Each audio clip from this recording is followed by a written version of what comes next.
সবাইকে good morning জানিয়ে আজকের আমার সানডে ব্লগটা শুরু করলাম। বেশ কিছুদিন হলো কোনো ভিডিও করতে পারছিলাম না, নিজেরই মন খারাপ লাগছিল ভিডিও না করার জন্য। আজ প্রথম থেকে ডিসিশন নিয়ে রেখেছিলাম একটা ছোট্ট সানডে ব্লগ তো বানাবোই, আর সেটা বানানোর জন্য 1 কাপ গরম চা দরকার। তাই সকালে উঠে 1 কাপ গরম চা নিয়ে রেডি হলাম।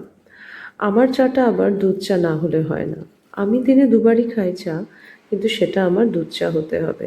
জানি আনহেলদি, কিন্তু এইটুকু আনহেলদি চলতে পারে, কোনো অসুবিধা নেই। পয়লা বৈশাখ উপলক্ষে দক্ষিণাপান থেকে কিছু সুন্দর কার্টেন কিনেছিলাম। অনেক দিন ধরেই ভাবছিলাম কবে এগুলোকে বাড়িতে লাগাবো। আজ টাইম করে সেগুলোকে বার করলাম।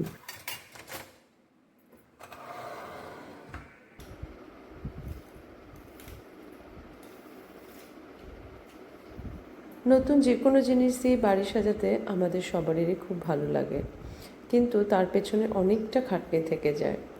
ভূতের রাজা দিল বরের মতন যদি হাতে তালি দিয়ে সব কিছু করে নেওয়া যেত, তাহলে কত মজা হতো না? যাই হোক, সেটা তো আর হবে না। নিজের কাজটা নিজেকেই করতে হবে। পর্দাগুলো দেখে একদম মন ভরে গেল, এত সুন্দর কালারফুল, সত্যি নিজেরই ভীষণ ভালো লাগছিল। আমি কোনো কাজই না একটানা করতে পারি না। কখনো একটানা কোনো কাজ করতে গিয়ে মনে হয় আরেকটা কাজ মনে হয় অনেকটা পিছিয়ে গেল, ওই কাজটাও কিছুটা করে আসি। এইভাবে আমার কাজ চলতে থাকে। আজকে যেমন কার্টেনগুলো লাগাচ্ছিলাম, সবগুলো একসাথে লাগিয়ে নিলে ভালো হতো, কিন্তু করতে করতে মনে হলো না, অনেকটা টাইম মনে হয় চলে যাচ্ছে। কিচেনের কাজটাও একটু গিয়ে এগিয়ে আসি।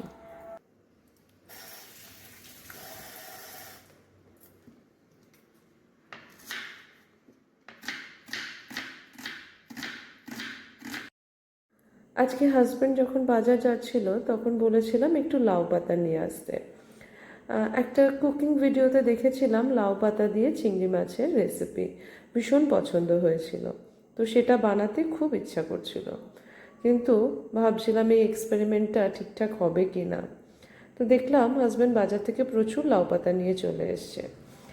আর মামনিকে যখন ফোন করলাম যে মামনি, আমি লাউ পাতা দিয়ে রান্না করছি, কিন্তু লাউ পাতা দিয়ে আমি পোস্ত করছি, কেননা চিংড়ি মাছটা ঠিক বুঝতে পারছিলাম না ঠিক হবে কি না। তারপর দুপুরের লাঞ্চটা যদি একদমই খারাপ করে ফেলি।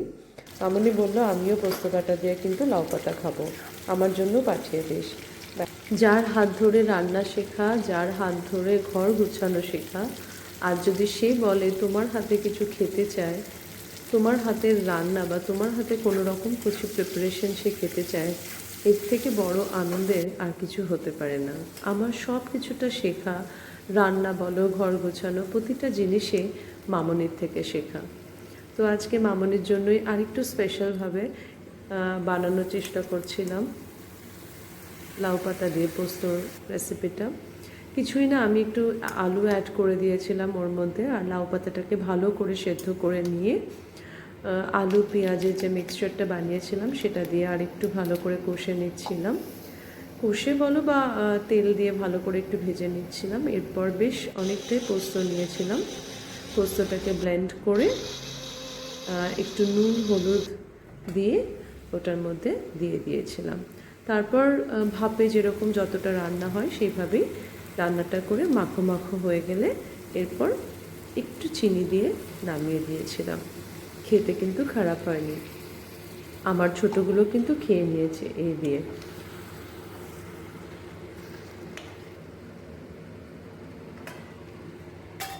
দুপুরে লাঞ্চের পর ওরা দুজনে চলে গেছিলো পাপার সাথে সুইমিং করতে, আর আমি বেশ কিছুক্ষণ ঘরের মধ্যে চুপচাপ বসেছিলাম কার্টেনগুলোর দিকে তাকিয়ে। বেশ ভালো লাগছিল। আজ এখানেই শেষ করলাম আমার ছোট্ট সানডে ব্লগটা। পরে আবার কথা হবে।